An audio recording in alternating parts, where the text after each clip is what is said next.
जय श्री कृष्णा। आज मैं आप लोगों को योगिनी एकादशी की कथा सुनाने जा रही हूँ। भगवान श्री कृष्ण की जय हो, भगवान हरि विष्णु की जय हो।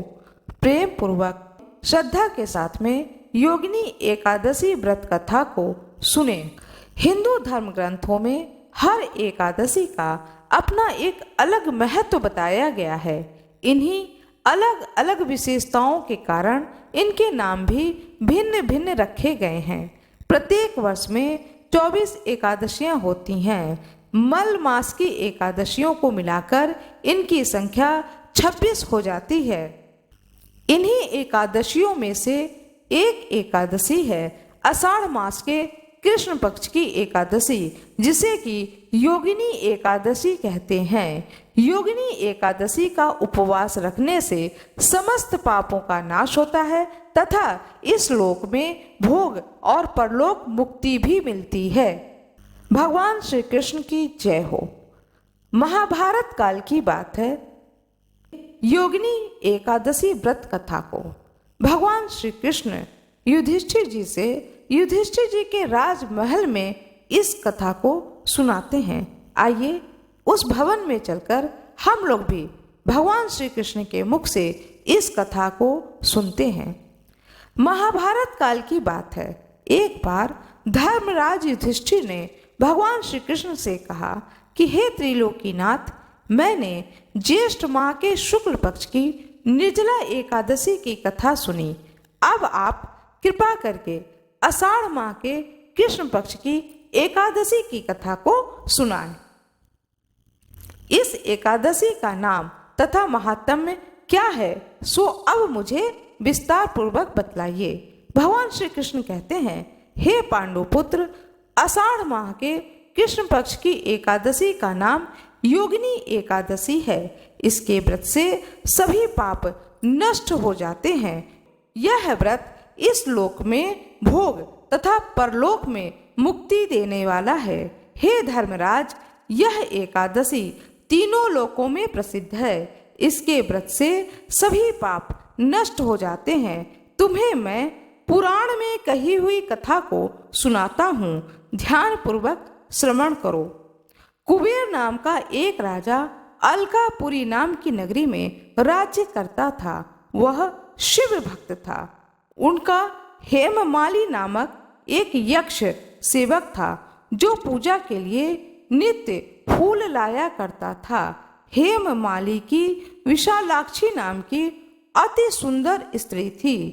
एक दिन वह मानसरोवर से पुष्प लेकर आया, किंतु कामासक्त होने के कारण पुष्पों को रख करके अपनी स्त्री के साथ रमण करने लगा। इस भोग विलास में दोपहर होने लगी। हेममाली की राह देखते देखते जब राजा कुबेर को दोपहर हो गई, तो उसने क्रोध पूर्वक अपने सेवकों को आज्ञा दी कि तुम लोग जाकर पता लगाओ कि हेममाली अभी तक पुष्प लेकर क्यों नहीं आया। जब सेवकों ने उसका पता लगा लिया तो राजा के पास जाकर बोला, हे राजन, वह हेममाली अपनी स्त्री के साथ में रमण कर रहा है। इस बात को सुनकर राजा कुबेर ने हेममाली को बुलाने की आज्ञा दी।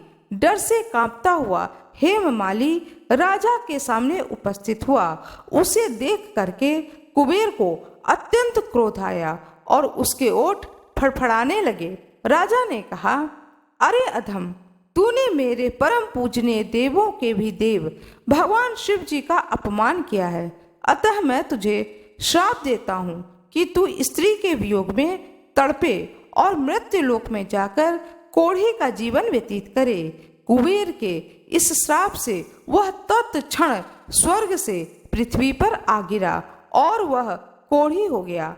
उसकी स्त्री भी उससे बिछड़ गई। मृत्यु लोक में आकर उसने अनेक भयंकर कष्ट को भोगे, किंतु भगवान शिव की कृपा से उसकी बुद्धि मलिन न हुई।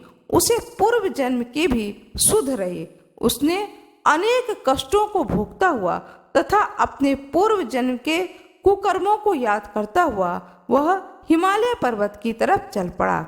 चलते चलते वह मार्कंडेय ऋषि के आश्रम में जा पहुंचा। वह ऋषि अत्यंत वृद्ध तपस्वी थे।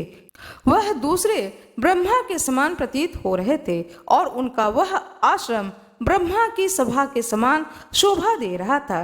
ऋषि को देखकर हेममाली वहां गया और उन्हें प्रणाम करके उनके चरणों में गिर पड़ा। हेममाली को देख करके मार्कंडेय ऋषि ने पूछा कि तुम कौन हो?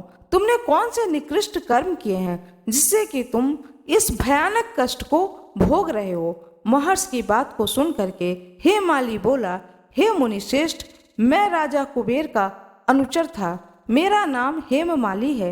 मैं प्रतिदिन मानसरोवर से फूल लाकर भगवान शिव की पूजा के समय राजा कुबेर को दिया करता था।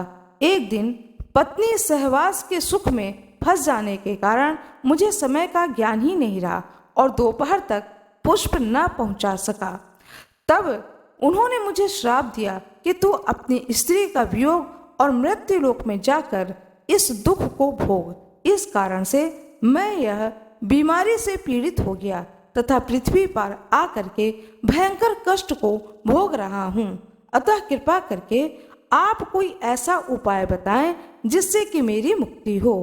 मार्कंडेय ऋषि ने कहा, हे हेममाली, तूने मेरे सम्मुख सत्य वचन कहे हैं, इसलिए मैं तेरे उद्धार के लिए एक व्रत को बताता हूँ।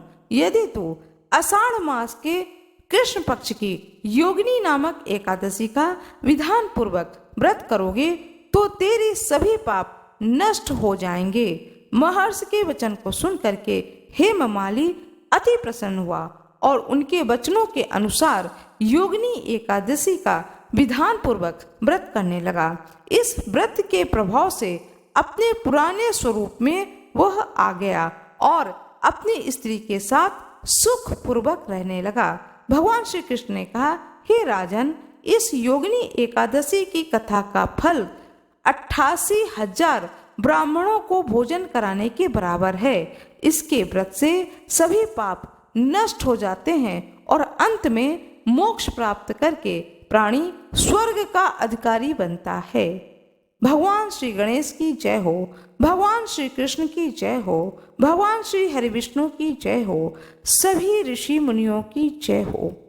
कृपया कमेंट बॉक्स में जय श्री कृष्ण अवश्य ही लिख दीजिएगा। आशा करती हूँ कि आप लोगों को यह कथा बहुत ही अच्छी लगी होगी। कृपया वीडियो को लाइक करिएगा, चैनल को सब्सक्राइब करिएगा, बेल आइकन दबाना ना भूलिएगा। आप लोगों का बहुत बहुत धन्यवाद।